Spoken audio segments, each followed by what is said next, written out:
Laban na naman tayo. Ito, magre-refill na naman ako. 1 kilo.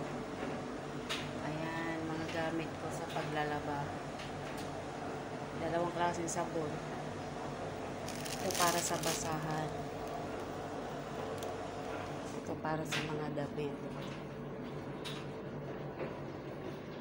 Ayan ang audience ko. Dalawa.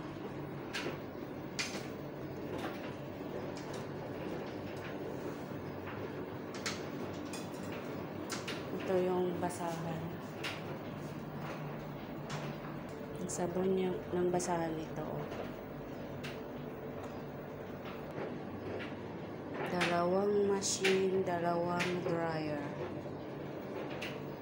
Uy, nasa gitna naman kata dyan. Kamusta kayong mag-ina?